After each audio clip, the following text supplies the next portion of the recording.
ಮಳೆಗಾಲ ಬಂತೆಂದ್ರೆ ಎಂತೆಂಥ ಅವಾಂತರಗಳನ್ನ ಸೃಷ್ಟಿಸ್ಬಿಡುತ್ತೆ. ಮಳೆಗಾಲದ ಅನುಭವನೇ ಬಹಳ ಭಿನ್ನ. ಪ್ರೀತಿಯ ವೀಕ್ಷಕರೇ, ನಾನ್ ನಿಮ್ಮ ಡಾಕ್ಟರ್ ಬಸವರಾಜ ಕೆಬಿ ಮತ್ತೊಮ್ಮೆ ಡಾಕ್ಟರ್ ಜ್ಞಾನದೇವಿಗೆ ಚಾನಲ್ಗೆ ಸ್ವಾಗತ, ಸುಸ್ವಾಗತ. ಇವತ್ತು ಮತ್ತೊಂದು ಚಾಪ್ಟರ್ ಜೊತೆ ನಿಮ್ಮೊಟ್ಟಿಗೆ ಬಂದಿದ್ದೀನಿ. ಅದು KP ಪೂರ್ಣಚಂದ್ರ ತೇಜಸ್ವಿ ಅವರ ಮಳೆಗಾಲದ ಚಕ್ರ. ಬನ್ನಿ ಹಾಗಾದ್ರೆ ಈ ಮಳೆಗಾಲದ ಚಕ್ರವನ್ನ ಎಷ್ಟು ಅದ್ಭುತವಾಗಿ ತೇಜಸ್ವಿ ಅವರು ಚಿತ್ರಿಸ್ಕೊಡ್ತಾರೆ ಅಂತಕ್ಕಂಥದ್ದನ್ನ ನೋಡೋಣ. ಮೊದಲಿಗೆ ಇವರ ಒಂದು ಪರಿಚಯವನ್ನ ನೋಡ್ಕೊಬಿಡೋಣ. KP ಪೂರ್ಣಚಂದ್ರ ತೇಜಸ್ವಿ ಅವರು ನಿಮ್ಮೆಲ್ಲರಿಗೂ ಕೂಡ ಗೊತ್ತಿರುವಂತೆ 1938ರಲ್ಲಿ ಕುಪ್ಪಳ್ಳಿಯಲ್ಲಿ KV ಪುಟ್ಟಪ್ಪ ಮತ್ತು ಹೇಮಾವತಿಯರ ಮಗನಾಗಿ ಜನಿಸ್ತಾರೆ. ಇವರು ತಮ್ಮ ಬರವಣಿಗೆಯನ್ನ ಕವಿತೆ, ಕಾದಂಬರಿ, ನಾಟಕ, ಕಥೆ, ವಿಜ್ಞಾನ ಬರಹಗಳು ಮುಂತಾಗಿ ಹಲವಾರು ಸಾಹಿತ್ಯಿಕ ಕ್ಷೇತ್ರಗಳಲ್ಲಿ ತನ್ನ ಬರವಣಿಗೆಯ ಛಾಪು ಮೂಡಿಸುತ್ತಾ ಹಲವಾರು ಕೃತಿಗಳನ್ನ ನಮಗೆ ಕೊಟ್ಟಿದ್ದಾರೆ. ಅವುಗಳನ್ನ ನೋಡೋದಾದ್ರೆ ಹುಲಿಯೂರಿನ ಸರಹದ್ದು, ಅವಚೂರಿನ ಪೋಸ್ಟ್ ಆಫೀಸು, ಯಮಳ ಪ್ರಶ್ನೆ, ನಿಗೂಢ ಮನುಷ್ಯರು, ಕರ್ವಾಲೋ, ಚಿದಂಬರ ರಹಸ್ಯ, ಜುಗಾರಿ ಕ್ರಾಸ್, ಪರಿಸರದ ಕಥೆಗಳು, ಅಲೆಮಾರಿ ಅಂಡಮಾನ್, ಫ್ಲೈಯಿಂಗ್ ಸಸಾರ್, ಹೀಗೆ ಹಲವಾರು ಕೃತಿಗಳನ್ನ ನಮ್ಗೆ ನೀಡಿದ್ದಾರೆ. ಇಂಥವರಿಗೆ ಪಂಪ ಪ್ರಶಸ್ತಿ, ಕೇಂದ್ರ ಸಾಹಿತ್ಯ ಅಕಾಡೆಮಿ ಪ್ರಶಸ್ತಿ, ರಾಜ್ಯ ಸಾಹಿತ್ಯ ಅಕಾಡೆಮಿ ಪ್ರಶಸ್ತಿ, ರಾಜ್ಯೋತ್ಸವ ಪ್ರಶಸ್ತಿ, ಹೀಗೆ ಹಲವಾರು ಪ್ರಶಸ್ತಿಗಳು ಇವರನ್ನ ಬಾಚಿ ತಬ್ಕೊಂಡು ಅಂತಕ್ಕಂಥದ್ದು. ಇವರು 2007ರಲ್ಲಿ ವಿಧಿವಶರಾಗ್ತಾರೆ ಅಂತಕ್ಕಂಥದ್ದನ್ನ ನಾವು ಕಾಣ್ಬೋದು. ಈ ಸಣ್ಣ ಪರಿಚಯದೊಟ್ಟಿಗೆ ನಾನು ಈಗ ಅವರ ಮಳೆಗಾಲದ ಚಕ್ರ ಅಂತಕ್ಕಂಥ ಪ್ರಬಂಧಕ್ಕೆ ಹೋಗ್ತಾ ಇದ್ದೀನಿ. ಬನ್ನಿ ನೋಡೋಣ. ಅದಕ್ಕೂ ಮುನ್ನ ನೀವೇನಾದ್ರು ಫಸ್ಟ್ ಟೈಮ್ ನನ್ನ ಚಾನಲ್ಗೆ ಬಂದು ಸಬ್ಸ್ಕ್ರೈಬ್ ಆಗದೆ ವಿಡಿಯೋ ನೋಡ್ತಾ ಇದ್ರೆ ದಯವಿಟ್ಟು ಸಬ್ಸ್ಕ್ರೈಬ್ ಮಾಡ್ಕೊಳ್ಳಿ. ಹಾಗೂ ನಾನು ಮಾಡ್ತಕ್ಕಂಥ ಈ ರೀತಿಯ ಇನ್ಫಾರ್ಮೇಟಿವ್ ವಿಡಿಯೋಗಳು ನಿಮ್ಗೆ ಬಂದು ತಕ್ಷಣದಲ್ಲಿ ತಲುಪಬೇಕು ಅಂತ ಹೇಳಿದ್ರೆ ಪಕ್ಕದಲ್ಲೇ ಇರೋ ಬೆಲ್ ಬಟನ್ ಕ್ಲಿಕ್ ಮಾಡ್ಕೊಂಡು ಆಲ್ ಅಂತ ಸೆಲೆಕ್ಟ್ ಮಾಡ್ಕೊಳ್ಳಿ. ಆ ಮೂಲಕ ನನಗೆ ಸಪೋರ್ಟ್ ಮಾಡ್ತೀರಾ ಅಂತ ಅನ್ಕೊಂಡು ಇವತ್ತಿನ ಈ ಚಾಪ್ಟರ್ನ ಆರಂಭ ಮಾಡ್ತಾ ಇದ್ದೀನಿ. ಬನ್ನಿ ಹೋಗೋಣ. ಈ ಲೇಖನದಲ್ಲಿ ತೇಜಸ್ವಿ ಅವರು ಹೀಗೆ ಆರಂಭ ಮಾಡ್ತಾರೆ. ಮಳೆಯ ಮೇಲೆ ಮಾತನಾಡುವವರನ್ನು ನೋಡಿದ್ದೇನೆ. ಮಳೆಯ ವೈಭವವನ್ನು ಮರಗಿಡಗಳ, ಹಕ್ಕಿಗಳ, ಮಕ್ಕಳ ಹಿಗ್ಗನ್ನು ವರ್ಣಿಸುವವರನ್ನು ನೋಡಿದ್ದೇನೆ. ಇಲ್ಲ, ಮಳೆಯ ಗೋಳನ್ನು, ಚಳಿಯನ್ನು ಹೊರಗೆ ಹೊರಡಲಾರದಂತೆ ಬಿಗಿ ಹಿಡಿಯುವ ಅದರ ಅದೃಶ್ಯ ಹಸ್ತಗಳನ್ನು ತೆಗಳುವವರನ್ನು ನೋಡಿದ್ದೇನೆ. ಹೀಗೆ ಆರಂಭ ಮಾಡ್ತಾರೆ. ಇಲ್ಲಿ ತೇಜಸ್ವಿಯವರು ಮಳೆ ಬಗ್ಗೆ ಹೊಗಳುವವರು ಮತ್ತೆ ಮಳೆ ಬಗ್ಗೆ ತೆಗಳುವವರು ಇಬ್ಬರನ್ನು ನಾನು ನೋಡಿದ್ದೇನೆ. ಆದರೆ ನನ್ನ ಅನುಭವ ಸ್ವಲ್ಪ ಭಿನ್ನವಾದದ್ದು ಎಂಬುದಾಗಿ ಹೇಳ್ಕೊತಾರೆ. ಹೇಗೆ? ನನಗೆ ಮಳೆಯ ಬಗ್ಗೆ ಈವರೆಗೂ ಅಂಥದ್ದೊಂದು ಧೋರಣೆಯನ್ನು ತಳೆಯಲು ಸಾಧ್ಯವೇ ಆಗಿಲ್ಲ. ಮಳೆ ಬರೀ ಮಳೆ ಅಷ್ಟೇ. ನನಗೆ ಮಳೆ ನನ್ನ ಮನಸ್ಸನ್ನು, ನೆನಪುಗಳನ್ನು ಕೆದಕುವ ಕೋಳಿಯಂತೆ ಮಾಡಿಬಿಡುತ್ತದೆ. ಮಳೆ ಮತ್ತು ಮಳೆಗೆ ಸಂಬಂಧಿಸಿದ ನೂರಾರು ಘಟನೆಗಳು ನನ್ನ ನೆನಪಿನಲ್ಲಿ ಮೂಡುತ್ತಾ ಹೋಗುತ್ತವೆ ಎಂಬುದಾಗಿ ತಾನು ಅನುಭವಿಸಿದಂಥ ಮಳೆಯ ಘಟನೆಗಳನ್ನ ನಮ್ಗೆ ಇಲ್ಲಿ ಕಟ್ಟಿಕೊಡಲು ಮುಂದಾಗಿದ್ದಾರೆ. ಹಾಗಾದ್ರೆ ನಮ್ಗೆ ಗೊತ್ತಾಗೋಯ್ತು ತೇಜಸ್ವಿಯವರು ತಾನು ಮಳೆಯ ಸಂದರ್ಭದಲ್ಲಿ ಅನುಭವಿಸಿದಂಥ ಘಟನೆಗಳು ಏನಿದಾವೋ, ಸಂದರ್ಭಗಳೇನಿದಾವೋ ಅವುಗಳನ್ನ ತನ್ನದೇ ಶೈಲಿಯಲ್ಲಿ ಕಟ್ಕೊಡ್ಲಿಕ್ಕೆ ಮುಂದಾಗಿದ್ದಾರೆ. ಒಂದೊಂದಾಗಿ ಕಟ್ಕೊಡ್ತಾ ಹೋಗ್ತಾರೆ. ಅದನ್ನ ನಾನು ನಿಮ್ಗೆ ಹೇಳ್ತಾ ಹೋಗ್ತೀನಿ, ನೋಟ್ ಮಾಡ್ಕೊಳ್ತಾ ಹೋಗಿ ಅಂತಕ್ಕಂಥದ್ದು. ಬನ್ನಿ ಹಾಗಾದ್ರೆ ಮುಂದುವರಿಯೋಣ. ಅವ್ರು ಹೇಳ್ತಾರೆ, ನಮ್ಮ ನೆಲ ಅಂತ ಹೇಳಿದ್ರೆ ಕಾಫಿ ತೋಟ. ಬಹುತೇಕವಾಗಿ ನಮ್ಮ ಪರಿಸರ ಕಾಫಿ ತೋಟದ ಪರಿಸರ. ಈ ಕಾಫಿ ತೋಟದ ಪರಿಸರ ಅಂತ ಹೇಳಿದ್ಮೇಲೆ ಈ ಏಪ್ರಿಲ್ ನಲ್ಲಿ ಬರುವ ಮಳೆ ಬಹಳ ಇಂಪಾರ್ಟೆಂಟ್. ಕಾಫಿ ತೋಟ ಯಾರ್ಯಾರವಿದ್ದಾವೋ ಅವರು ಏಪ್ರಿಲ್ ನಲ್ಲಿ ಬರುವ ಮಳೆಗಾಗಿ ಕಾಯುತ್ತಾರೆ. ಬಹಳ ವಿಶೇಷ ಇದು. ಹಾಗೆ ಇದನ್ನ ನಾನು ನಿಮ್ ಜೊತೆ ಹಂಚ್ಕೊಳ್ತಾ ಹೋಗ್ತೀನಿ ಎಂಬುದಾಗಿ ಹೇಳ್ತಾರೆ. ಈ ಮಳೆ ಈ ಕಾಫಿ ಬೆಳೆಗಾರರಿಗೆ ಉಸಿರು ಹಿಡಿಯುವಂತೆ ಮಾಡುತ್ತೆ. ಯಾಕೆ ಅಂತ ಹೇಳಿದ್ರೆ ಒಂದು ಕಡೆ ಈ ಕಾಫಿ ಬೆಳೆಗಾರರಿಗೆ ಮಳೆ ಬಂದ್ರೆ ಜೀವ ಉಳಿಸುತ್ತೆ. ಒಂದು ಕಡೆ ಮಳೆ ಬರ್ದೇ ಇದ್ರೂ ಕೂಡ ಜೀವ ಉಳಿಸುತ್ತೆ. ಆದ್ರೆ ಮಳೆ ಬಂದು ಎಷ್ಟು ಆಗಬೇಕೋ ಅಷ್ಟು ಮಳೆಯಾಗದಿದ್ದರೆ ಜೀವ ತೆಗೆಯುತ್ತೆ. ಈ ರೀತಿಯಾಗಿ ಕಾಫಿ ಬೆಳೆಗಾರರು ತಾನು ಅನುಭವಿಸುವ ಸಂಕಷ್ಟಗಳನ್ನ ಕಟ್ಕೊಳ್ಳೋದಕ್ಕೆ ಮುಂದಾಗ್ತಾರೆ. ಏನಿದು ಹಾಗಾದ್ರೆ ಏಪ್ರಿಲ್ನಲ್ಲಿ ಬರುವ ಮಳೆ ಅಂತ ಒಂದು ವಿಶೇಷ ಏನು ಅಂತ ನೀವು ಕೇಳೋದಾದ್ರೆ, ತೇಜಸ್ವಿ ಹೇಳಕ್ ಹೋಗ್ತಾರೆ, ಈ ಏಪ್ರಿಲ್ನಲ್ಲಿ ಬರುವ ಮಳೆ ನಮ್ಮ ಕಾಫಿ ಬೆಳೆಗಾರರಿಗೆ ಅಟ್ಲೀಸ್ಟ್ 1 ಇಂಚಾದರೂ ಮಳೆ ಆಗಲೇಬೇಕು. ನಾವ್ ಹೇಳ್ತೀವಲ್ಲ, 2 ಇಂಚು ಮಳೆ ಆಯ್ತು, 16 ಇಂಚು ಮಳೆ ಆಯ್ತು ಅಂತೆಲ್ಲ ಹೇಳ್ತೀವಲ್ಲ, ಹಾಗೆ ಅಲ್ಲಿ ಅಳತೆಯನ್ನು ಮಾಡುವಾಗ 1 ಇಂಚು ಮಳೆಯಾದ್ರೂ ಆ ಕಾಫಿ ಬೆಳೆಗಾರರಿಗೆ ಏಪ್ರಿಲ್ನಲ್ಲಿ ಬರ್ಲೇಬೇಕಂತೆ. ಅದಕ್ಕಿಂತ ಕಡಿಮೆ ಆದ್ರೆ ಕಷ್ಟ, ಬರ್ದೇ ಇದ್ರೆ ಓಕೆ, ಆದ್ರೆ ಬಂದ್ರೆ ಕಡಿಮೆ ಬರುವಂಗಿಲ್ಲ, ಸ್ವಲ್ಪ ಹನಿತು ಹೋಗುವಂಗಿಲ್ಲ, 1 ಇಂಚು ಮಳೆ ಆಗ್ಲೇಬೇಕು. ಹಾಗಾದ್ರೂ ಮಾತ್ರ ಅಲ್ಲಿಯ ಕಾಫಿ ಬೆಳೆಗಾರರಿಗೆ ಜೀವ ಬಂದಂಗಂತೆ. ಯಾಕೆ ಹೀಗೆ? ಆ 1 ಇಂಚು ಮಳೆ ಬಂದ್ರೆ ಯಾಕೆ ಅವರೆಲ್ಲ ಖುಷಿ ಪಡ್ತಾರೆ, ಅಥವಾ ಕಡಿಮೆ ಬಂದ್ಬಿಟ್ರೆ ಅವ್ರಿಗೆಲ್ಲ ಯಾಕೆ ಜೀವ ಹಿಂಡುತ್ತೆ ಅನ್ನೋದನ್ನ ನೋಡೋದಾದ್ರೆ, ಈ ಮಳೆ 1 ಇಂಚ್ ಏನಾದ್ರು ಬಂದ್ಬಿಟ್ರೆ ಅಲ್ಲಿನ ಕಾಫಿ ತೋಟಗಳೆಲ್ಲ ತುಂಬಾ ತೇವ ಆಗ್ತವಂತೆ. ಆ ತುಂಬಾ ತೇವ ಆಗುವ ಕಾಫಿ ತೋಟ ಆ ಮಳೆಗೆ ಹೂಗಳನ್ನ ಬಿಡೋದಕ್ಕೆ ಆರಂಭ ಮಾಡತ್ತಂತೆ. ಹೇಗೆ? ಮಳೆ ಬಂದ್ರೆ, ಸ್ವಲ್ಪ ಮಳೆ ಬಿದ್ರೆ ಹೂ ಬರುತ್ತೆ, ಆದ್ರೆ ಆ ಹೂ ದೊಡ್ಡ ಆಗಲ್ಲ, ಅಲ್ಲೇ ಬಾಡಿ ಹೋಗ್ಬಿಡುತ್ತೆ. ಆದ್ರೆ 1 ಇಂಚ್ ಮಳೆ ಬಂದ್ಬಿಟ್ರೆ ಮಳೆ ಬಂದ 9 ದಿನಕ್ಕೆ ಹೂ ಕಚ್ಚುತ್ತೆ. ಆ ಹೂ ಬೆಳಿತಾ ಬೆಳಿತಾ ಬೆಳಿತಾ ಕಾಯಿ ಕಚ್ಚುತ್ತೆ. ಸಂಭ್ರಮವೋ ಸಂಭ್ರಮ. ಕಾಫಿ ಬೀಜ ಬಂತು ಅಂದ್ರೆ ಸಂಭ್ರಮ ಅಲ್ವಾ ಯಾರಿಗಾದ್ರೂ? ಸಂಭ್ರಮವೋ ಸಂಭ್ರಮ. ಈ ದಿಸೆಯಿಂದಾಗಿ ಏಪ್ರಿಲ್ ಮಳೆ 1 ಇಂಚ್ ಬಂದ್ರೆ ಅವತ್ತಿನ ದಿನ ಆ ಒಂದು ಕಾಫಿ ಬೆಳೆಗಾರರು ಡಿನ್ನರ್ಗೆ ಏರ್ಪಾಟ್ ಮಾಡ್ಕೋತಾರಂತೆ. ಅಂದ್ರೆ ನೆಂಟರಿಷ್ಟರನ್ನ ಕರೆದು, ಬನ್ನಿ ಮಳೆ ಆಗಿದೆ, ಖುಷಿಯೋ ಖುಷಿ, ನಮ್ಗೆ ಊಟ ಮಾಡೋಣ ಬನ್ನಿ, ಪಾರ್ಟಿ ಮಾಡೋಣ ಬನ್ನಿ ಎಂಬುದಾಗಿ ಕರೆದು ಬಿಡ್ತಾರಂತೆ. ಅಷ್ಟು ಖುಷಿ ಆಗುತ್ತಂತೆ 1 ಇಂಚ್ ಮಳೆ ಬಂದರೆ. ಇಷ್ಟು ಮಳೆ ಬಹಳ ಇಂಪಾರ್ಟೆಂಟ್, ಬರ್ಲೇಬೇಕು. ಬರ್ದೇ ಹೋದ್ರೆ ಆ ಬೆಳೆಗಾರರ ಪ್ರಾಣವೇ ಹೋಗುತ್ತೆ, ಆ ಮಟ್ಟಕ್ಕೆ ಹಿಂಸೆ ಕೊಟ್ಟು ಬಿಡುತ್ತೆ. ಹೀಗೆ ಮುಂದುವರೆದು ಹೇಳ್ತಾರೆ, ಈ ರೀತಿಯಾಗಿ ಮಳೆಯನ್ನ ಕಾಯುವ ನಮ್ಮ ಕಾಫಿ ತೋಟದ ಬೆಳೆಗಾರರಲ್ಲಿ ಬೆಳ್ಳಿಯಪ್ಪ ಅಂತ ಒಬ್ರಿದ್ರು. ಆ ಬೆಳ್ಳಿಯಪ್ಪ ಕಾಫಿ ತೋಟವನ್ನ ಮಾಡ್ತಾ ಇದ್ರು. ಕಾಫಿ ಬೆಳೆಗಾರರವರು ಕಾಫಿ ತೋಟವನ್ನ ಮಾಡುವಂತ ಸಂದರ್ಭದಲ್ಲಿ ಅವ್ರನ್ನ ನಾನು ನೇರವಾಗಿ ಮಾತನಾಡಿಸಿದ್ದು, ಅವರ ಅನುಭವಗಳನ್ನ ನಾನು ನೋಡಿದ್ದಿದೆ. ಅವರು ಕಾಫಿ ಬೆಳೆಯನ್ನ ಮಾಡ್ತಾ ಮಾಡ್ತಾನೆ ಕಾಫಿ ಬೆಳೆಯನ್ನ ಸಂಪೂರ್ಣವಾಗಿ ನಾಶ ಆಗಿ ದೇಶಾಂತರ ಹೋಗಿದ್ದು ಉಂಟು, ಅದನ್ನು ಕೂಡ ನಾನು ಕಂಡಿದ್ದೇನೆ ಎನ್ನುತ್ತಾರೆ ಲೇಖಕರು. ಯಾಕೆ? ಬೆಳ್ಳಿಯಪ್ಪನನ್ನ ಇವರು ಮಾತಾಡಿಸಿದಾಗ ಅವ್ರು ಹೇಳ್ತಿದ್ರಂತೆ, ಮಳೆ ಬರಲ್ಲ, ನನಗೆ ಈ ಕಾಫಿ ಬೆಳೆ ಆಗಲ್ಲ, ನನ್ನ ಜೀವನ ಸರಿ ಹೋಗಲ್ಲ ಅಂತಿದ್ರಂತೆ. ಲೇಖಕರು ಬಹುತೇಕವಾಗಿ ಯಾಕಿಷ್ಟು ಬೇಸರ ಮಾಡ್ಕೊಳ್ತೀರಿ, ಮಳೆ ಬರುತ್ತೆ, ನಾಳೆ ಬರುತ್ತೆ, ನಾಳಿದ್ದು ಬರುತ್ತೆ ಎಂಬುದಾಗಿ ಮಾತಾಡಿಸ್ದಾಗೆಲ್ಲ ಅವ್ರಿಗೆ ಸಮಾಧಾನ ಮಾಡೋದೇ ಆಗಿತ್ತಂತೆ. ಏನಾದ್ರೂ 1 ಇಂಚು ಮಳೆ ಬಂದಿದೆ, ಆ ಬೆಳೆಗಾರರ ತೋಟದಲ್ಲಿ 1 ಇಂಚ್ ಮಳೆ ಬಿದ್ದಿದೆ ಅಂದ್ರೆ ಅವ್ರ ಸಂಭ್ರಮ ಹೇಳತೀರದಂತೆ. ಅವ್ರು ಹೇಳ್ತಾರೆ, ಬಹಳ ಖುಷಿಯಲ್ಲಿ ಓಡಾಡ್ತಾರೆ, ಮತ್ತೆ ಬ್ಯಾಂಕ್ನಲ್ಲಿ ಮುಂಗಡವಾಗಿ ಸಾಲ ತೆಗೆಯಲು ಅರ್ಜಿ ಹಾಕ್ತಾರೆ, ಮತ್ತೆ ಅವತ್ತಿಗೆ ಡಿನ್ನರ್ಗೆ ಎಲ್ಲರೂ ಕೂಡ ಏರ್ಪಾಟ್ ಮಾಡ್ಕೋತಾರೆ. ಹೀಗೆ ಬಹುತೇಕವಾಗಿ ಜನ 1 ಇಂಚು ಮಳೆ ಬಿದ್ದುಬಿಟ್ರೆ ಖುಷಿ ಖುಷಿಯಿಂದ ತಿರುಗಾಡೋದನ್ನ ನೋಡ್ತಿದ್ರಂತೆ. ಆದ್ರೆ ಈ ಬೆಳ್ಳಿಯಪ್ಪನ ತೋಟಕ್ಕೆ ಮಳೆ ಬರ್ತಾನೆ ಇರ್ಲಿಲ್ವಂತೆ.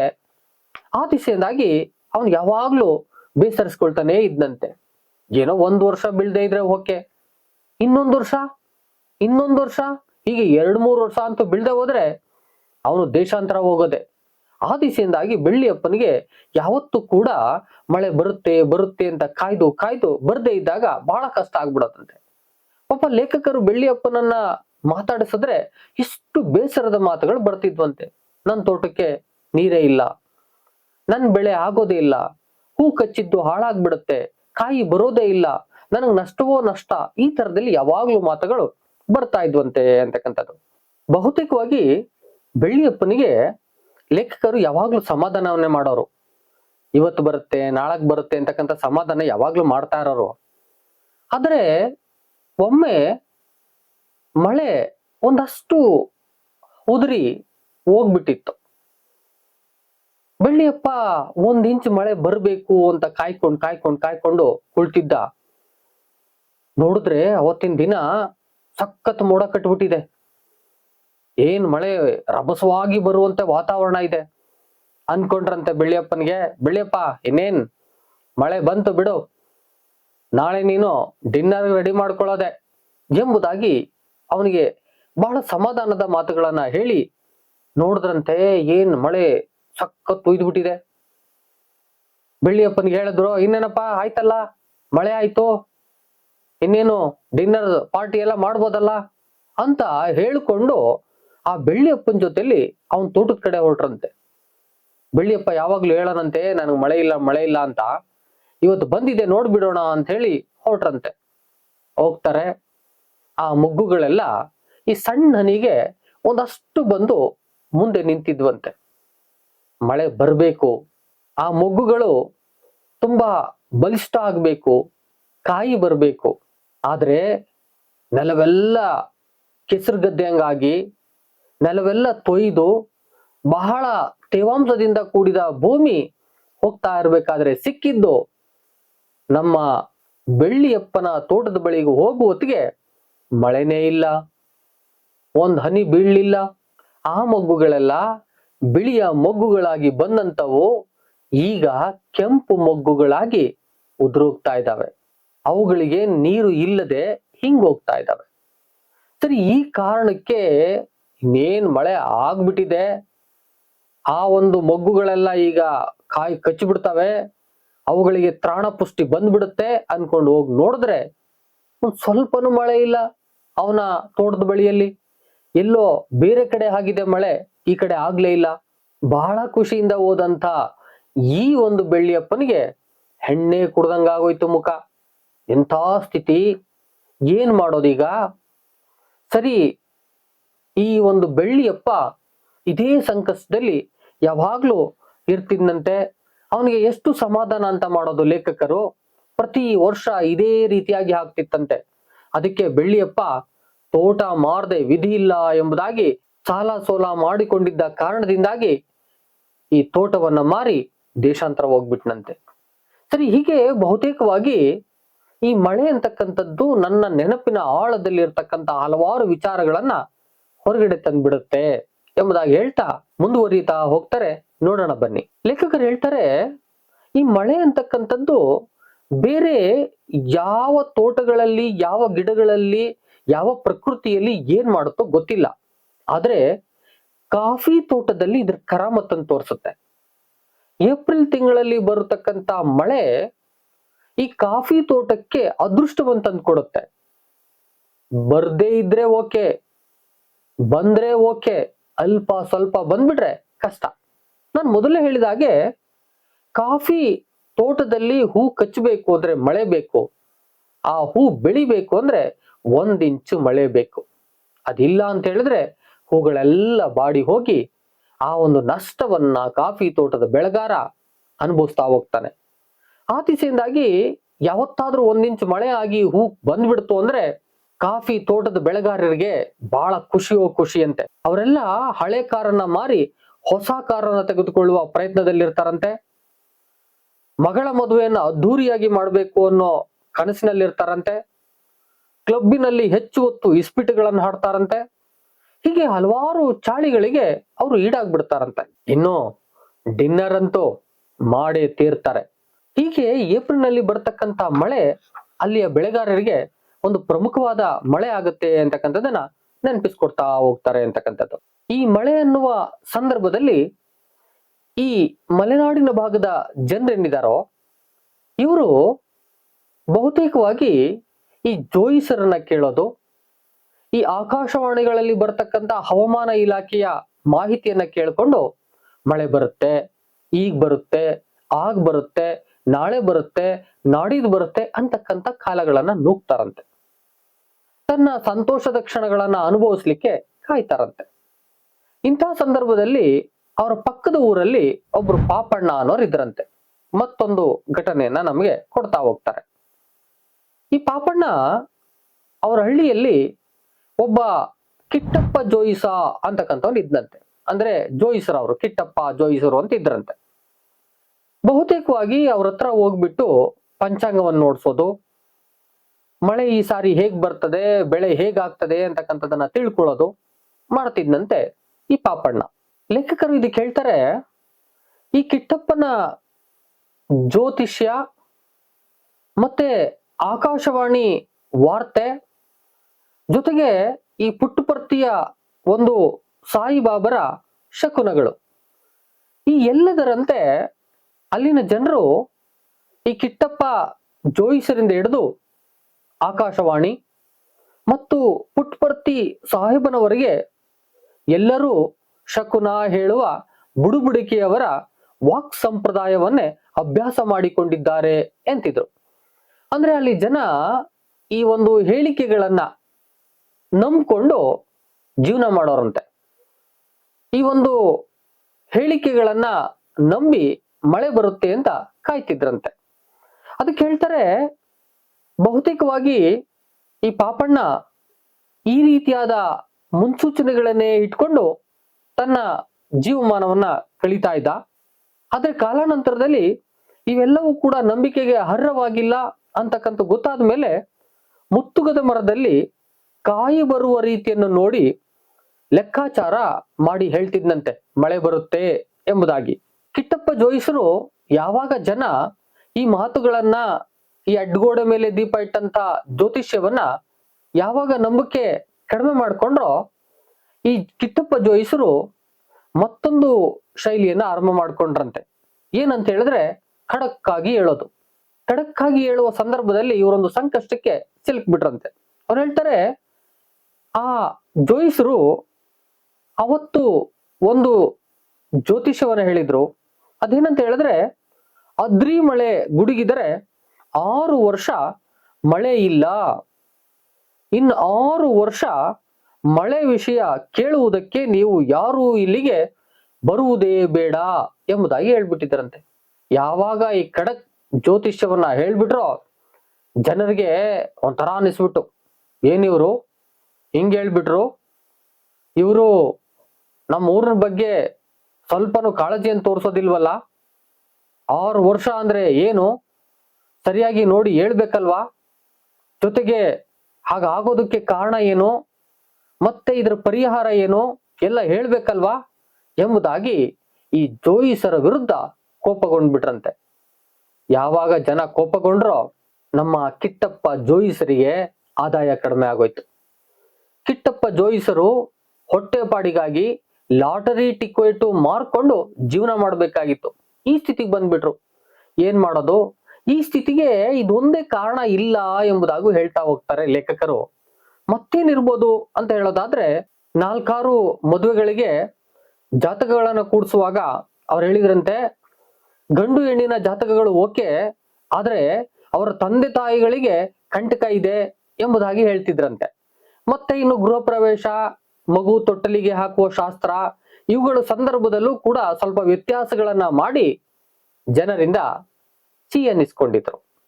ಈ ಕಾರಣಕ್ಕೆ ಅವರು ಎಲ್ಲೋ ಒಂದ್ ಕಡೆ ಜ್ಯೋತಿಷ್ಯವನ್ನ ಹೇಳೋಕ್ಕಾಗ್ದೇನೆ ಲಾಟರಿ ಟಿಕೆಟ್ ಅನ್ನ ಮಾರಬೇಕಾದ ಅನಿವಾರ್ಯತೆ ಬಂತು. ಲೇಖಕರು ಹೇಳ್ತಾರೆ, ಅವೆಲ್ಲ ಒಂದ್ ಸ್ವಲ್ಪ ಸಣ್ಣ ಪುಟ್ಟ ಕಾರಣಗಳು, ಆದ್ರೆ ಜನರಿಂದ ಹೆಚ್ಚು ದೂರ ಆಗ್ಲಿಕ್ಕೆ ಕಾರಣವಾದದ್ದು ಈ ಮಳೆ ಬಗ್ಗೆ, ಅದ್ರಿ ಮಳೆಯ ಬಗ್ಗೆ ಹೇಳಿದ್ರಲ್ಲ, ಆ ಒಂದು ಭವಿಷ್ಯವಾಣಿಯೇ ಕಾರಣ ಆಯ್ತು ಎಂಬುದಾಗಿ ಹೇಳ್ತಾ ಹೋಗ್ತಾರೆ ಅಂತಕ್ಕಂಥದ್ದು. ಇನ್ನು ಮತ್ತೆ ಪಾಪಣ್ಣನಿಗೆ ಬಂದ್ಬಿಡ್ತಾರೆ.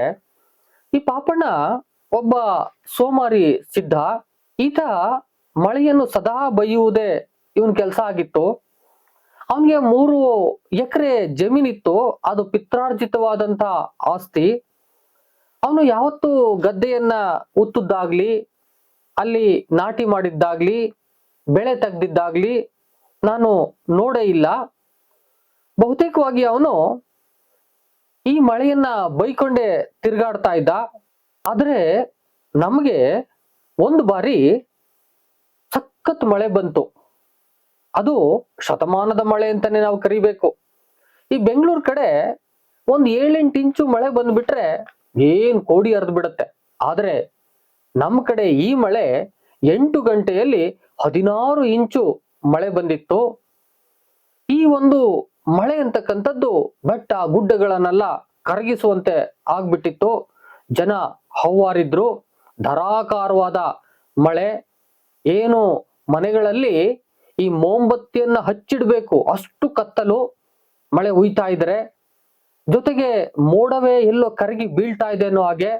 ಆ ಕಪ್ಪು ಮೋಡ ಈ ಸ್ಫಟಿಕದಂತೆ ಬಿಳಿಯ ಒಂದು ನೀರಾಗಿ ಹೇಗೆ ಮೂಡುತ್ತೋ ನನಗಂತೂ ದೊಡ್ಡ ಆಶ್ಚರ್ಯ. ಅಂಥ ಒಂದು ಮಳೆ ಆ ದಿನ ಬೀಳ್ತು. ಸರಿ, ಮಳೆ ಬಿದ್ದದ್ದೇ ತಡ. ಏನು ಮನೆ ಮುಂದೆ ಹರಿತಾ ಇದೆ. ಮನೆ ಮುಂದೆ ಇದ್ದಂತ ವಸ್ತುಗಳೆಲ್ಲ ಕೊಚ್ಚಿ ಕೊಚ್ಚಿ ಹೋಗ್ತಾ ಇದ್ದಾವೆ. ನಾನು ಅನ್ಕೊಳ್ತಾ ಇದ್ದೆ ಹಂಚಿನಿಂದ ಬಂದಂತ ನೀರು ಇಷ್ಟೊಂದು ಹರಿತಾ ಇದೆ ಅಂತಿದ್ದೆ. ಆದ್ರೆ ನೋಡಿದ್ರೆ ಮನೆ ಮುಂದೆ ಈ ಒಂದು ಬುಗ್ಗೆ ಎಗ್ಬಿಟ್ಟಿದೆ. ನೀರಿನ ಬುಗ್ಗೆ ಎದ್ಬಿಟ್ಟಿದೆ. ಆ ಬುಗ್ಗೆಯಿಂದ ನೀರು ಬಂದು ಬಂದು ಎಲ್ಲವೂ ಕೊಚ್ಕೊಂಡು ಹೋಗ್ತಾ ಇದೆ. ಅಲ್ಲಿದ್ದಂತ ಹಲವು ಕಸಗಳನ್ನು ಕೂಡ ಕೊಚ್ಚಿ ಕೊಚ್ಚಿ ಹೋಗ್ತಾ ಇದೆ. ಇಂಥ ಒಂದು ಮಳೆ. ಈ ಮಳೆ ಬಿದ್ದು ಸ್ವಲ್ಪ ದಿನಗಳಲ್ಲೇ ಅಣಬೆಗಳು ಉಟ್ಕೊಬಿಟ್ಟು ಅಲ್ಲೇ. ಅಷ್ಟು ತೇವವಾದ ವಾತಾವರಣ ಇದು. ಅಷ್ಟು ನೀರು ಹರಿತಾ ಇದೆ. ಇನ್ನು ದೊಡ್ಡ ದೊಡ್ಡ ಜನ ಎಲ್ಲ ಈ ಚಳಿ ಆಗುತ್ತಲ್ಲ ಅದಕ್ಕಾಗಿ ಸ್ವಲ್ಪ ಸ್ವಲ್ಪ ಬ್ರಾಂಡಿಯನ್ನ ಏರಿಸ್ಕೊಳ್ತಾ ಇದ್ರು. ಇನ್ನು ಹರಿಜನದ ಹೆಂಗಸರು ಈ ಮೆಣಸಿನಕಾಯಿ ತುಂಡನ್ನ ಈ ನಾಲಿಗೆಯ ಕೆಳಭಾಗದಲ್ಲಿಟ್ಟು ತಮ್ಮ ಕೆಲಸಗಳಿಗೆ ಹೊರಡ್ತಾ ಇದ್ರು. ಹೀಗೆ ಚಳಿಯನ್ನು ಬಿಡಿಸಿಕೊಳ್ಳುವುದಕ್ಕೆ ಜನ ನಾನಾ ರೀತಿಯಾದ ಕ್ರಮಗಳನ್ನ ಕೈಗೊಳ್ಳುವಂತ ಸಂದರ್ಭದಲ್ಲೇ ಲೇಖಕರು ಹೇಳ್ತಾರೆ, ಇಂಥ ಚಳಿಗೆ ನಮ್ಮಲ್ಲಿ ಇದ್ದಂತ ಹಲವಾರು ದನಗಳು ಕೂಡ ಸತ್ತೋಗ್ಬಿಟ್ಟು ಅಂಥ ಒಂದು ಪ್ರಚಂಡ ಮಳೆ ಅದಾಗಿತ್ತು.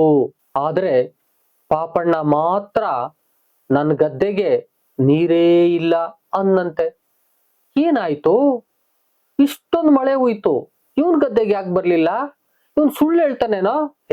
ನಡೆಯಪ್ಪ ನಾನು ಬರ್ತೀನಿ, ಯಾಕೆ ಬೀಳ್ಲಿಲ್ಲ ಎಂಬುದಾಗಿ ನೋಡೋಣ ಅಂತ ಕರ್ಕೊಂಡು ಹೊರಟೇ ಬಿಟ್ರಂತೆ. ಪಾಪಣ್ಣ ಮತ್ತು ಲೇಖಕರು ಹೋಗ್ತಾರೆ. ಹೋಗ್ತಾ ಹೋಗ್ತಾ ಹೋಗ್ತಾ ಅವ್ನ್ ಕರ್ಕೊಂಡು ಹೋದ್ನಂತೆ. ಅದೊಂದು ಜೇನು ಜೈಲು ಗುಡ್ಡ ಅಂತದು, ಒಂದು ಗುಡ್ಡದ ಮೇಲೆ ಇರ್ತಕ್ಕಂಥ ಒಂದು ಗದ್ದೆ. ಹತ್ತು ನೋಡ್ತಾರೆ, ನಿಜವಾಗ್ಲೂ ಆ ಗದ್ದೆಗೆ ನೀರೇ ಇರ್ಲಿಲ್ವಂತೆ. ಆ ಗುಡ್ಡದ ಮೇಲೆ ಮಳೆ ಎಷ್ಟುದ್ರೂ ತಾನೇ ಎಲ್ಲಿ ನಿಲ್ಲುತ್ತೆ? ಗದ್ದೆ ಆಗುತ್ತೆ ಅದು? ಸಾಧ್ಯನೇ ಇರ್ಲಿಲ್ಲ. ಹನಿ ಬಿದ್ದದ್ದು ಹಾಗೆ ಇಳ್ದು ಹೊಟ್ಟೋಗ್ಬಿಟ್ಟಿತ್ತು. ಎಲ್ಲಿ ನೀರ್ ನಿಲ್ಲುತ್ತಾ ಗುಡ್ಡದ ಮೇಲೆ? ಹೇಗೆ ಗದ್ದೆ ಮಾಡೋಕ್ ಸಾಧ್ಯ ಆಗುತ್ತೆ? ಅದಕ್ಕೆ ಲೇಖಕರು ಅನ್ಕೋತಾರೆ, ಈ ಒಂದು ಗುಡ್ಡದ ಮೇಲೆ 16 ಇಂಚು ಮಳೆಯಲ್ಲ, ಜಲಪ್ರಳಯವೇ ಆದ್ರೂ ಕೂಡ ಗದ್ದೆ ಮಾಡಕ್ಕಾಗೋದಿಲ್ಲ ಈ ಪಾಪಣ್ಣ. ಅಂತ ಜಾಗದಲ್ಲಿ ಈತ ನನ್ನ ಪಿತ್ರಾರ್ಜಿತ ಆಸ್ತಿ ಅಂತ ಅನ್ಕೊಂಡು ಗದ್ದೆ ಮಾಡ್ತೀನಿ ಅಂತ ಕಾಯ್ತಿದ್ದಾನಲ್ಲ, ಏನ್ ಹೇಳ್ಬೇಕು ಇವನಿಗೆ? ನಾನು ಕೂಡ ಎಲ್ಲೋ ಇದು ಗದ್ದೆ ನೀರಿಲ್ವಲ್ಲ, ಇಷ್ಟೊಂದು ನೀರು ಬಂದ್ರು ಯಾಕೆ ಬರ್ಲಿಲ್ಲ ಅಂತ ನೋಡಕ್ ಬಂದಲ್ಲ ಎಂಬುದಾಗಿ ಲೇಖಕರು ಹೇಳ್ತಾನೆ ಮುಂದುವರಿತಾ ಹೋಗ್ತಾರೆ. ಅಲ್ಲ ಪಾಪಣ್ಣ, ಇಲ್ಲಿ ನೀನು ಗದ್ದೆ ಮಾಡತೀಯಲ್ಲ, ಹೇಗ್ ಸಾಧ್ಯ? ಯಾಕೆ ಇದನ್ನ ಗದ್ದೆ ಹಾಗೆ ಇಟ್ಕೊಂಡೆ? ಏನು ಪ್ರಯೋಜನ ಎಂಬುದಾಗಿ ಕೇಳಿದಾಗ ಅವನು ಹೇಳ್ತಾನಂತೆ, ಇಲ್ಲ, ಇದು ನಮ್ಮ ಪಿತ್ರಾರ್ಜಿತ ಆಸ್ತಿ. ಗೊರೂರು ಅಣೆಕಟ್ಟು ಆದ ನಂತರ ಈ ಜಾಗಗಳೆಲ್ಲ ಮುಳುಗಡೆ ಆಗ್ಬಿಡ್ತವೆ. ಈ ಮುಳುಗಡೆ ಆದಂತ ಸಂದರ್ಭದಲ್ಲಿ ಆ ಸರ್ಕಾರದವರು ಒಂದಷ್ಟು ಹಣ ಕೊಡ್ತಾರೆ. ಆ ದಿಸೆಯಿಂದಾಗಿ ಈ ಒಂದು ಜಾಗ ನನಗೆ ಈಗ ಪ್ರಯೋಜನ ಇಲ್ಲದೆ ಇದ್ರೂ ಕೂಡ ಮುಂದೆ ಪ್ರಯೋಜನ ಆಗ್ತದೆ ಎಂಬುದಾಗಿ ಇಟ್ಟುಕೊಂಡಿದ್ನಂತೆ. ಏನ್ ಹೇಳ್ಬೇಕು ಇವನಿಗೆ? ಅಂದ್ರೆ ಮುಳುಗಡೆ ಆಗಿ ನಂತರದಲ್ಲಿ ಹಣ ಬರ್ತದೆ ಅಂತ ಹೇಳಿ ಈಗ ಮಳೆಯಾದರೂ ಗದ್ದೆ ಮಾಡದೆ ಕಾಲವನ್ನ ಕಳೀತಾನಲ್ಲ, ಎಂಥ ವ್ಯಕ್ತಿ ಇರ್ಬೇಕು? ಆ ಮೇಲೋಗಿ ಜಾಗವನ್ನ ಮಾಡ್ಕೊಂಡು ಕುಳ್ತಿದ್ದಾನಲ್ಲ ಇವನು, ಎಂಥ ವ್ಯಕ್ತಿ ಇರ್ಬೇಕು ಎಂಬುದಾಗಿ ನೆನ್ಸ್ಕೊಳ್ತಾ ಮುಂದೆ ಬರ್ತಾರೆ. ಈ ಪಾಪಣ್ಣನ ಅಣ್ಣ ಒಬ್ಬ ಮುದ್ದಪ್ಪ ಅನ್ನೋನಿದ್ನಂತೆ. ಆ ಮುದ್ದಪ್ಪ ಯಾರು ಮೀನ್ ಹಿಡಿತಾರೋ ಆ ಗ್ಯಾಂಗ್ಗೆ ಲೀಡರ್ ಅಂತೆ. ಮೀನ್ ಹಿಡಿಯೋದು ಅಂತ ಹೇಳಿದ್ರೆ ದೊಡ್ಡ ದೊಡ್ಡ ಹೊಳೆಲ್ ಹೋಗ್ಬಿಟ್ಟು ದೋಣಿ ಹಾಕೊಂಡು ಮೀನ್ ಹಿಡಿಯೋದಾ? ಇಲ್ಲ. ಈ ಬಲೆ ಬೀಸೋದು, ಗಾಳ ಹಾಕೋದು, ಈ ತರದ ಜನರಿಗೆ ಇವನು ಲೀಡ್ರು. ಇಂಥ ಒಬ್ಬ ಮುದ್ದಪ್ಪ ಈ ಪಾಪಣ್ಣನ ಅಣ್ಣ. ಅವತ್ತಿನ ದಿನಾನು ಕೂಡ ಈ ಪಾಪಣ್ಣ ಹೊಲನೆಲ್ಲ ತೋರಿಸ್ಬಿಟ್ಟು, ಅಂದ್ರೆ ಗದ್ದೆನೆಲ್ಲ ತೋರಿಸ್ಬಿಟ್ಟು ಅಣ್ಣನ ಕಡೆ ಓಡೋದ್ನಂತೆ. ಯಾಕೆ ಇವ್ ನೋಡೋಗ್ತಾನಲ್ಲ ಅಂತ ಹೇಳಿದ್ರೆ ಅಣ್ಣ ಮೀನ್ ಹಿಡಿಯೋದನ್ನ ನೋಡೋದಕ್ಕೆ. ಸರಿ, ಅಣ್ಣ ಬಹುತೇಕವಾಗಿ ಈ ಕೆಲಸಕ್ಕೆ ಜನಪ್ರಿಯ, ಅಂದ್ರೆ ಮೀನ್ ಹಿಡಿಯೋ ಕೆಲಸಕ್ಕೆ ಜನಪ್ರಿಯ. ಜೊತೆಗೆ ಮತ್ತೊಂದು ಇವನ ಕಸುಬು ಅಂತ ಹೇಳಿದ್ರೆ ಒಂದು 10 ರೂಪಾಯಿ ಹಣ ಸಿಕ್ಕಿದ್ರೆ ಸಾಕು, 10-20 ರೂಪಾಯಿ ಹಣ ಸಿಕ್ಕಿದ್ರೆ ಸಾಕು, ಇದನ್ನ ನಾನು ದ್ವಿಗುಣ ಮಾಡ್ತೀನಿ, ಅಂತವ್ರನ್ನ ಹಿಡಿತೀನಿ ಎಂಬುದಾಗಿ ಅಂತವ್ರನ್ನ ಹೋಗಿ ಹಿಡಿತಿದ್ನಂತೆ. 10 ರೂಪಾಯಿ 20 ರೂಪಾಯಿ ಸಿಕ್ಕಿದ್ರೆ ಹಣವನ್ನ ಡಬಲ್ ಮಾಡ್ತೀನಿ ಅಂತ ಹೇಳಿ ಅಂತಹ ಜನರನ್ನ ಹೋಗಿ ಹಿಡಿಯೋನಂತೆ. ಕೆಲವು ಜನ ಇವನು ಹೀಗೆ ಇರೋದನ್ನೇ ನೋಡಿ ನಾವ್ ಮಾಡ್ಕೊಡ್ತೀವಿ ಅಂತ ಆ ಹಣವನ್ನ ಕಿತ್ಕೊಳ್ಳೋರಂತೆ. ಆ ನಂತರದಲ್ಲಿ ಇವನ್ಗೊಂದ್ ಜಾಗ ತೋರ್ಸೋರಂತೆ. ನೋಡು, ನಾಳೆ ಇಷ್ಟೊತ್ತಿಗೆ ಈ ಜಾಗಕ್ಕೆ ಬಂದ್ಬಿಡು, ನಿನ್ನ ಹಣ ಡಬಲ್ ಆಯ್ತದೆ ಅಂತ ಹೇಳಿ ಹಣವನ್ನ ತಗೊಂಡು ಹೋಗ್ಬಿಡೋರಂತೆ. ಎಷ್ಟೋ ಬಾರಿ ಹೀಗಾಗಿದ್ರೂ ಕೂಡ ಈ ಒಂದು ಮುದ್ದಪ್ಪನ ಬುದ್ಧಿ ಬರ್ದೇನೆ ಡಬಲ್ ಮಾಡ್ತೀನಿ ಅಂತ ಹಾಗೆಯೇ ಹೋಗೋನಂತೆ. ಯಾಕೋ ಈಗ ಮಾಡ್ತೀಯಾ, ಹಣ ಕಳ್ಕೊತೀಯಲ್ಲೋ, ಯಾಕೋ ಹೀಗೆ ಅಂತ ಕೇಳಿದ್ರೆ, ಇಲ್ಲ ಎಷ್ಟೋ ಜನ ಹಿಂಗೆ ನಮ್ಮ ಊರಲ್ಲಿ ಶ್ರೀಮಂತರಾಗವ್ರೆ, ಅದಕ್ಕೆ ನಾನು ಹೀಗೆ ಮಾಡ್ತೀನಿ ಎಂಬುದಾಗಿ ಅದನ್ನೇ ಹಿಡ್ಕೊಂಡಿದ್ನಂತೆ.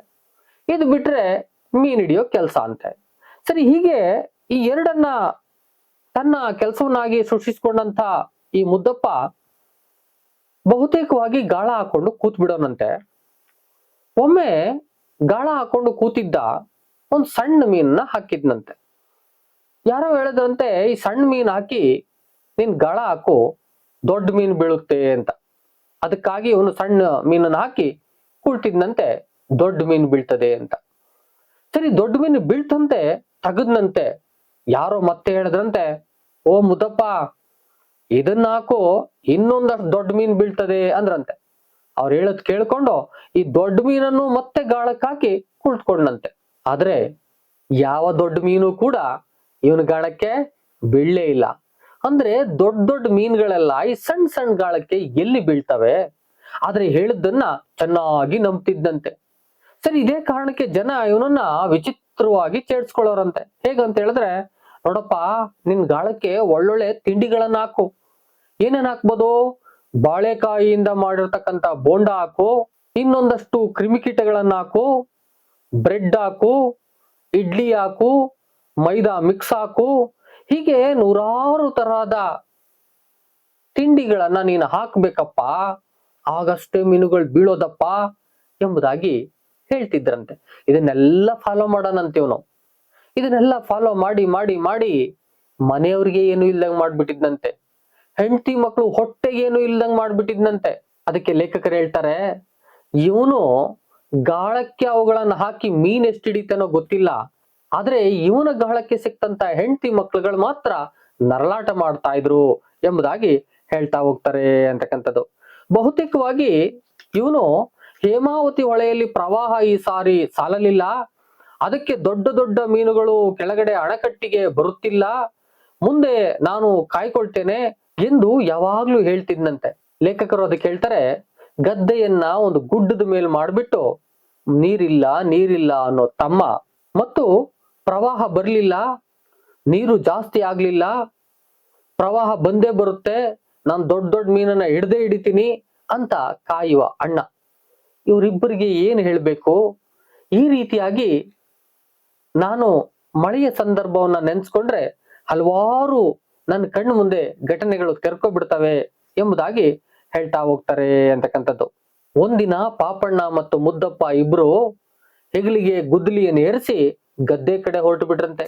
ಲೇಖಕರು ನೋಡ್ತಾರೆ, ಓಹೋ, ಕೊನೆಗೂ ಇವನಿಗೆ ಬುದ್ಧಿ ಬಂತು, ಹೊರಟಿದಾರಲ್ಲ ಇಬ್ರು ಅಂತ ಅನ್ಕೊಂಡು ಅವ್ರು ಎಲ್ಲಿ ಹೊರಟ್ರು, ಏನ್ ಮಾಡ್ತಾರೆ ನೋಡೋಣ ಅಂತ ಹೊರಟ್ರಂತೆ. ನೋಡಿದ್ರೆ ಅವರಿಬ್ರು ಗದ್ದೆ ಕಡೆ ಹೋಗ್ಬಿಟ್ಟು ಆ ಗದ್ದೆಯ ಒಂದು ಭಾಗದಲ್ಲಿ ಈ ಬೆಟ್ಟದಿಂದ ಸಣ್ಣ ನೀರು ಹರಿದು ಬರ್ತಾ ಇತ್ತಂತೆ. ಆ ನೀರು ಹರಿದು ಬರುವುದಕ್ಕೆ ಕಾಲುವೆಯನ್ನ ತೋಡಿ ಇವರು ಆ ಕಾಲುವೆಯ ನೀರನ್ನ ಇಲಿಗಳು ಮಾಡಿದ ಪೊಟ್ರೆಗೆ ಬಿಡ್ತಾ ಇದ್ರಂತೆ. ಏನ್ರಪ್ಪ ಇದು ಹಿಂಗೆ ಇಲಿಯ ಪೊಟ್ರೆಗೆ ಬಿಡ್ತಿದ್ದೀರಲ್ಲ ಅಂತ ಕೇಳಿದ್ರೆ, ಇಲ್ಲಿ ಈ ನೀರನ್ನ ಹರಿಸಿದ್ರೆ ಒಳಗಿರೋ ಇಲಿಗಳೆಲ್ಲ ಹೊರಗಡೆ ಬರ್ತವೆ, ಅವು ಉಪಯೋಗ ಬರ್ತವೆ, ಅದಕ್ಕೆ ಹೀಗೆಲ್ಲ ಮಾಡ್ತಾ ಇದೀವಿ. ನಮ್ಗೆ ಈ ಬಿಲ್ದೊಳಗಿರತಕ್ಕಂಥ 40-50 ಇಲಿಗಳು ಸಿಕ್ಕೇ ಸಿಗ್ತವೆ ಎಂಬುದಾಗಿ ಅವರು ಇಳಿಸ್ತಿದ್ರಂತೆ. ಆದ್ರೆ ಇದು ನಿಜವೋ ಸುಳ್ಳೋ ಗೊತ್ತಿಲ್ಲ. ಹಿಂದೆ ಎಷ್ಟು ಪಡ್ಕೊಂಡಿದಾರೋ ಅದು ನನಗೆ ಗೊತ್ತಿಲ್ಲ. ಆದ್ರೆ ಇವತ್ತಿನ ದಿನ ಅವರು ಹರಿಸಿದ ನೀರು ಆ ಬಿಲಕ್ಕೆ ಸಾಲದೆ ಇಲಿಗಳು ಬರ್ಲೇ ಇಲ್ಲ. ಏನ್ ಹೇಳ್ಬೇಕು ಇವರ ಕಾರ್ಯಗಳಿಗೆ, ಏನ್ ಮಾಡ್ಬೇಕು ಇವ್ರ ಕೆಲ್ಸಗಳಿಗೆ ಲೇಖಕರಿಗೆ ಗೊತ್ತೇ ಆಗ್ತಿರ್ಲಿಲ್ವಂತೆ. ಜೊತೆಗೆ ಇದಾಗುತ್ತೇನ್ರಯ್ಯ ಬನ್ರಯ್ಯ ಅಂತ ಹೇಳ್ತಾರೆ, ಇಲ್ಲ ಇಲ್ಲ ನೀರು ಬಂದೇ ಬರುತ್ತೆ, ಇಲಿಗಳು ಬಂದೇ ಬರ್ತವೆ ಎಂಬುದಾಗಿ ಕಾಯ್ದು ಕಾಯ್ದು ಕಾಯ್ದು ಕುಳಿತುಕೊಬಿಡೋರಂತೆ. ಅದಕ್ಕೆ ಲೇಖಕರು ಹೇಳ್ತಾರೆ, ಈ ಮನುಷ್ಯ ಮಾತ್ರರಿಗೆ ಮೀರಿದಂತ ಈ ತಾಳ್ಮೆ ಇವರಲ್ಲಿತ್ತು. ಇಷ್ಟು ತಾಳ್ಮೆಗೆ ನಾನು ಆಶ್ಚರ್ಯ ಪಡ್ತಾ ಇದ್ದೆ. ನಾನು ಅಲ್ಲಿ ಇರಲಾಗದೆ ಅರ್ಧಕ್ಕೆ ಎದ್ದು ಬಂದೆ, ಅವ್ರು ಕಾಯ್ತಾನೇ ಕುಳಿತಿದ್ರು ಎಂಬುದಾಗಿ ಹೇಳ್ತಾ ಹೋಗ್ತಾರೆ.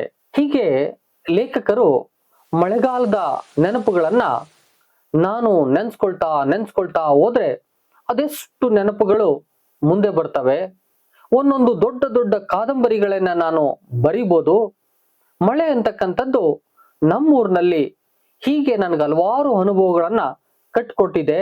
ನಮ್ಮೂರಿನಲ್ಲಿ ಮಳೆ ಹಿಡಿಯುತ್ತೆಂದ್ರೆ ಅದರ ಅಜಸ್ರ ಧಾರೆಯಲ್ಲಿ ಉಕ್ಕುವ ನೆನಪುಗಳಿಗೆ ಕೊನೆಯಲ್ಲಿ, ಅಂದ್ರೆ ಸದಾಕಾಲ ಹೀಗೆ ಧಾರಾಕಾರವಾಗಿ ಸುರತಕ್ಕಂಥ ಮಳೆಯ ನೆನಪುಗಳಿಗೆ ಕೊನೆಯಲ್ಲಿ ಸಾಧ್ಯವೇ ಅದು ಎಂಬುದಾಗಿ ಹೇಳ್ತಾನೆ ಈ ಒಂದು ಪ್ರಬಂಧವನ್ನ ಮುಗಿಸ್ಬಿಡ್ತಾರೆ ಅಂತಕ್ಕಂಥದ್ದು. ಈ ಪ್ರಬಂಧದ ಸಾರ ಇಷ್ಟು. ನಿಮ್ಗೆ ಅರ್ಥ ಆಗಿದೆ ಅಂತ ಅನ್ಕೋತೀನಿ. ಅರ್ಥ ಆಗಿದ್ರೆ ಒಂದು ಲೈಕ್ ಮಾಡೋದನ್ನ ಮರಿಬೇಡಿ. ಜೊತೆಗೆ ಈ ವಿಡಿಯೋ ಎಷ್ಟು ವಿದ್ಯಾರ್ಥಿಗಳಿಗೆ ಬೇಕಾಗುತ್ತೆ ದಯಮಾಡಿ ಶೇರ್ ಮಾಡಿ. ಹಾಗೂ ನಿಮ್ಗೆ ಯಾವ ಲೇಖನ ಬೇಕು ಮತ್ತೆ ಈ ಲೇಖನ ನಿಮ್ಗೆ ಏನ್ ಅನ್ನಿಸ್ತು ಇದರ ಕಾಮೆಂಟ್ ಅನ್ನ ಮಾಡೋದನ್ನ ಮರಿಬೇಡಿ ಅಂತ ಕೇಳ್ಕೊಳ್ತಾ ಮತ್ತೊಂದು ಇದೇ ರೀತಿಯ ವಿಡಿಯೋ ಜೊತೆ ನಿಮ್ಮೊಟ್ಟಿಗೆ ಬರ್ತೀನಿ. ಅಲ್ಲಿವರೆಗೆ thank you one and all, love you all. Video ನೋಡಿದ ಪ್ರತಿಯೊಬ್ಬರಿಗೂ ಕೂಡ ಅನಂತ ಧನ್ಯವಾದಗಳು. ಮತ್ತೆ ಭೇಟಿ ಆಗ್ತಾ ಇರೋಣ.